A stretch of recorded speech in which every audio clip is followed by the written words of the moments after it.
સૌરાષ્ટ્રની ગુણવાન ધરતીની માટીમાં માનવીની મહેક છે. તેનું કારણ કે સૌરાષ્ટ્રમાં ગામડે ગામડે ને ટીબે ટીબે સાધુ સંતો ભક્તો જતી સતી પીર ફકીરોના ત્યાં બેસણા છે અને તેમના એ પાવન પગલાં એ ધરતી પર પડેલા છે, એટલે એ માટીની મહેક છે. તો તેવા જ એક મહેકતા પવિત્ર મહાન તેજસ્વી અને પુણ્યશાળી આત્માની વાત કરીએ તો એ છે ભાવનગર જિલ્લાના. તો કહેવાય છે કે ભાવનગર જૂના વખતનું રાજ્ય અને સૌરાષ્ટ્રના ગૌરવ સમૂહ શહેર. આવા કે ભાવનગર જિલ્લાનું ગારિયાધાર ગામ, ત્યાં એવા એક કણબી કુટુંબમાં અને કાતરોડિયા કુળમાં એવા ધર્મપારાયણ કે લવા ભગત અને જબાઈના કુખે જન્મેલા સૂર્યના તેજપુજ સમાન પુત્ર રત્નનો જન્મ થયો. તે બાળકનું નામ હતું વાલમરામ બાપા. પણ કહેવાય છે કે વાલમરામ બાપા નાનપણથી જ કોઈ અગમ્ય અને ચમત્કારી અંશોને પ્રગટ કરતા હતા. તેમની રમવાની, બોલવાની અને બેસવાની કોઈ અનોખી રીતભાત હતી. એ પરથી એ વર્તાય આવતું હતું કે આ બાળક ભવિષ્યમાં મહાન ભક્ત પીર પદવીને યોગ સદપુરુષ થશે, કેમ કે તેના સ્વભાવમાં પ્રેમ અને કરુણા ઉભરાતા હતા. તેના કારણે તેમને ફતેપુરવાળા એવા સમર્થ સદગુરુ ભુજલરામ બાપા મળ્યા અને એવા 7 વર્ષની વયે કે ગુરુએ સપનું આપી અને સપનામાં જ કંઠી બાંધી અને મંત્ર આપી અને તેમના શરણે લીધા. પછી તો કે વાલમરામ બાપાને પ્રેમ ભક્તિનો રંગ એવા રોમે રોમે લાગી ગયો અને રામ નામની રટણા રટતા રટતા એ રોમે રોમમાં રેલાઈ ગઈ હતી. એટલે તેમની સેવા ભક્તિની સુગંધ ત્યાં આજુબાજુના ગામડામાં ફેલાવા લાગી. પણ કહેવાય છે ને કે ફૂલોની સુગંધ તો જે બાજુ પવનની દિશા જાય ત્યાં જ એ ફેલાય છે. પણ કે જેનામાં પ્રેમ ભક્તિરૂપી ફૂલો ખીલી ગયા હોય તેની સુગંધ તો કે સારી દિશાઓમાં ફેલાય છે. તો ગારિયાધારમાં કે વાલમરામ બાપાની સુગંધ ફેલાણી અને વીરપુરમાં જલારામ બાપાના સેવા ભક્તિની સુગંધ ફેલાણી. અને આ સુગંધો કે ધીરે ધીરે કરતા સતાધાર આપા કરમણના કાને ગઈ. અને આ વાત સાંભળતા જ આપા કરમણને હરખનો પાર ન રહ્યો અને થયું કે આ તો વાલમ પીર ને જલારામ ભગતની આ તો પીરાઈની વાતો છે. આ પીરાઈઓ જો સતાધાર આવે તો સોનામાં સુગંધ ભળે. આવો વિચારી ને કે સંવત 1930માં સતાધારમાં આપા કરમણની વખતમાં ભવ્ય સંત મેળો કરવામાં આવ્યો હતો. એટલે સારો મંડપ એવો શણગારવામાં આવ્યો અને હજારોની સંખ્યામાં સાધુ સંતો અને મહંતો વધારવા લાગ્યા અને હજારોની સંખ્યામાં ભાવિક ભક્તો પણ ખૂબ જ મોટી સંખ્યામાં ઉમટ્યા હતા. જાણે માનવ મેરામણનું રૂપ લઈ અને ઉમટી પડ્યું હોય તેવું દ્રશ્ય લાગતું હતું. આવું કે દ્રશ્ય જોઈને એવા ભાવિક ભક્તો આપા કરમણને કહેવા લાગ્યા કે આપા, માનવ મેદની તો બહુ જ આવી છે ને હજી માનવ મેદની આવતી જ રહેશે. એટલે વ્યવસ્થા વ્યવસ્થિત જળવાઈ રહે તેવું આમાં બરાબર ગોઠવવું જોઈએ. આવી વાત સાંભળીને આપા કરમણ કહેશે કે એ તો ચિંતા ઠાકરને હોય, આપણે તો વાલા ત્યાંનું ચિંતન કરીએ એટલે ઠાકર સર્વ સારાવાના કરશે. એમ જ્યાં આપા કરમણ જ્યાં ભક્તોની સાથે કે વાત કરે છે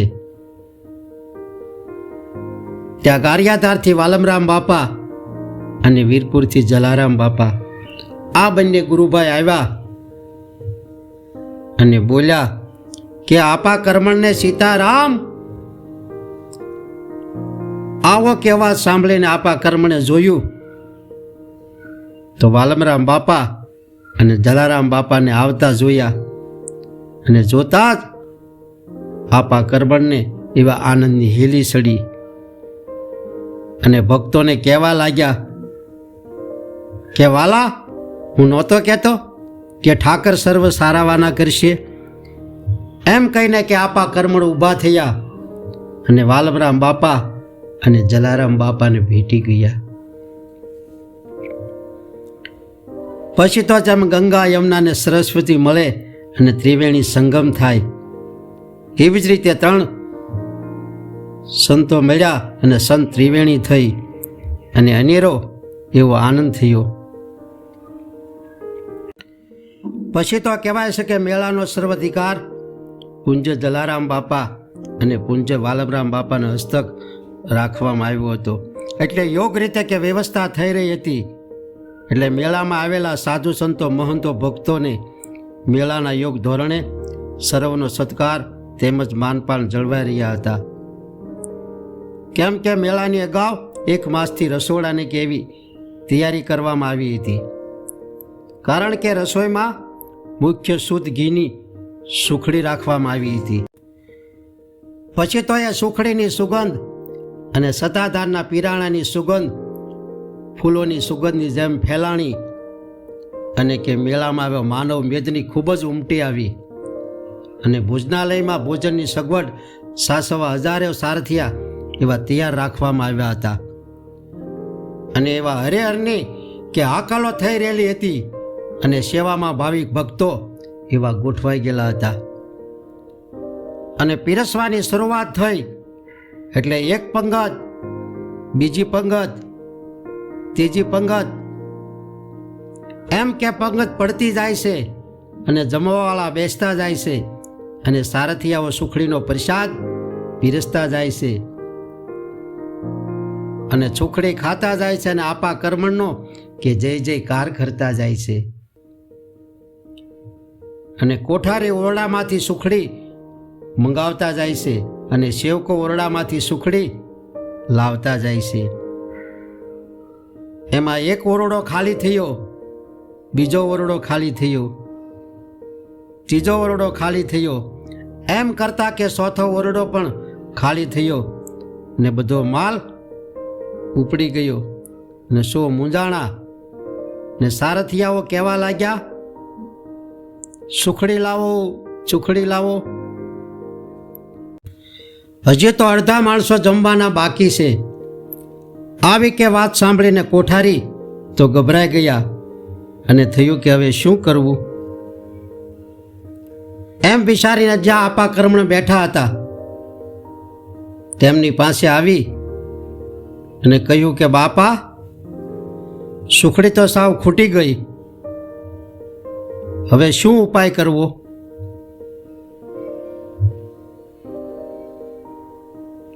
હજી તો અડધા માણસો જમવાના બાકી છે. આવો કે કોઠારીનો વૃક્ષ અવાજ સાંભળી અને આપા કર્મણ કે થોડી વાર આંખ બંધ કરી અને એવા ધ્યાનમગ્ન થયા. અને પછી બોલ્યા કે વાલા, ધીરજ રાખો, ચિંતા ન કરો, ઠાકરનું ચિંતન કરો. અહીંયા વાલમ પીર અને જલારામ બાપા જેવા ભક્તો બેઠા છે. ત્યાં કોઈ વસ્તુનો તૂટો આવે જ નહીં. એમ કહીને કે આપા કર્મણ ભગતે વાલમરામ બાપાને કીધું કે જાઓ વાલમ પીર, તમે કોઠારી જે વાત કરે છે તેની તપાસ કરો અને તેની વ્યવસ્થા કરો. આવી કે આપા કર્મણ ભગતની વાત સાંભળી ને કહેવાય છે કે વાલમરામ બાપા લાકડી લઈને ઊભા થયા અને કોઠારીને કીધું કે ચાલો. એમ કહીને કે વાલમરામ બાપા ધીરે ધીરે કે ચાલતા થયા અને વચલા ઓરડે જઈ અને બાપા ઊભા રહ્યા અને કોઠારીને કીધું કે ભાઈ, આ વચલો ઓરડો તો સુખડીથી ભરેલો છે. એમ કે બોલીને વાલમરામ બાપાની જે હાથમાં લાકડી હતી એ લાકડી વાલમરામ બાપાએ એ ઓરડાને અડાડી.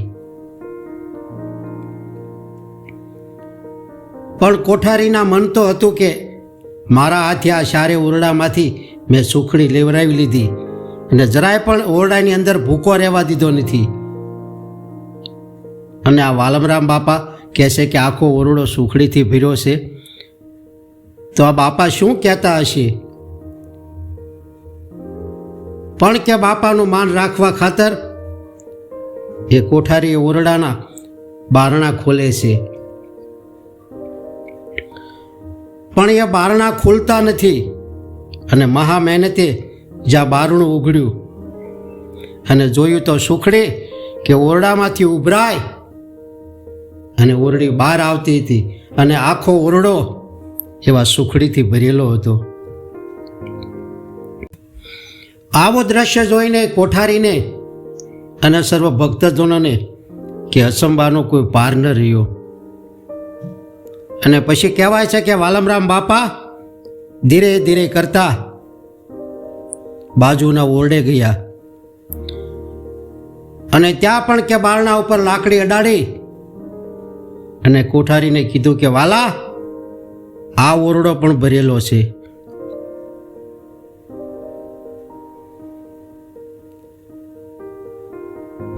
આમ કહીને કે વાલમરામ બાપા ધીરે ધીરે કરતા ત્રીજે ઓરડે ગયા અને ત્યાં પણ લાકડી અડાડી અને કીધું કે ભાઈ, આ ત્રીજો ઓરડો પણ સુખડીથી ભરેલો છે. એમ કહેતા જાય ને કે વાલમરામ બાપા ધીરે ધીરે ચાલતા ચોથા ઓરડાના દ્વારે ગયા અને ત્યાં જઈ અને લાકડી અડાડીને કોઠારીને કીધું કે વાલા, આ પણ ઓરડો સુખડીથી ભરેલો છે, એટલે ચિંતા ન કરો, જરૂર પડે તો આ ઓરડા ખોલજો.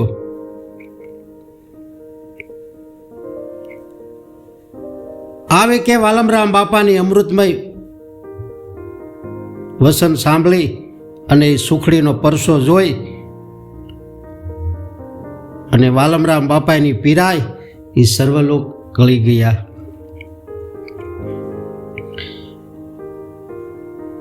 અને અજાબી ભરેલા પરસાના વખાણ સો ભક્તજન સો તરફ મંડપમાં કરવા લાગ્યા અને વાલમરામ બાપાનો જય જયકાર કરવા લાગ્યા. અને ઘડીભરમાં તો એ વાત કે વાયુ વેગે સમગ્ર માનવ મેદનીમાં એ ધીરે ધીરે કરતી વાત ફેલાઈ ગઈ. પછી તો કે માનવ મેદની વાલમરામ બાપાના દર્શન કરવા માટે ઉમટી અને સો ભક્તજન કે વાલમરામ બાપાના દર્શન કરી સો પોતાની જાતને ધન્ય અનુભવવા લાગ્યા અને વાલમરામ બાપાનો જય જયકાર કરવા લાગ્યા. ત્યારે કે વાલમરામ બાપા આકાશની સામે બે હાથ જોડી અને શું ભક્તજનને કહે છે કે વાલા, મારો જય જયકાર નહીં પણ મારા ઠાકરનો જય જયકાર કરો. કેમ કે કરતા કુદરત એટલે મારો ઠાકર છે, હું તો તેમનો સાકર છું, એટલે જય જયકાર તેમનો કરો. આવા હતા નિર્માની અને નિરઅહંકારી વાલમરામ બાપા. પણ કહેવાય છે ને કે જેનામાં અહંકાર નથી એ સાધુ બને કે ન બને શું ફરક પડે? તે શહેનશાહ હોવા છતાં સાધુને શિરોમણી છે. આપણે વૃત્તિઓને ત્યાગ કરનારાને સાધુ કહીએ છીએ, પણ વાલમરામ બાપા જેવા અનુભવી મહાપુરુષો કહે છે કે વસ્તુઓ નથી ત્યાગવાની, વૃત્તિઓને ત્યાગવાની છે. વૃત્તિઓ જો છૂટી જાય પછી સાધુ થવાની શી જરૂર છે? કેમ કે સત્યને વાસા આપે તે સાધુ અને સત્યને સાથ આપે તે સંત. કારણ કે જ્યાં સુધી આપણી દ્રષ્ટિ નામ રૂપ દેશ કાળમાં જોડાયેલી છે ત્યાં સુધી આપણે ઈશ્વર તત્વને ઓળખવા લાયક નથી. તો આ વિડીયો જલાવાલા અને આપા કરમણની કૃપારૂપી હતો. જો આ વિડીયો પસંદ પડે અને સારો લાગે તો લાઈક કરો, આ ચેનલને સબસ્ક્રાઈબ કરો અને શેર કરો. એટલે હસતા રહો, ખુશ રહો અને આનંદિત રહો.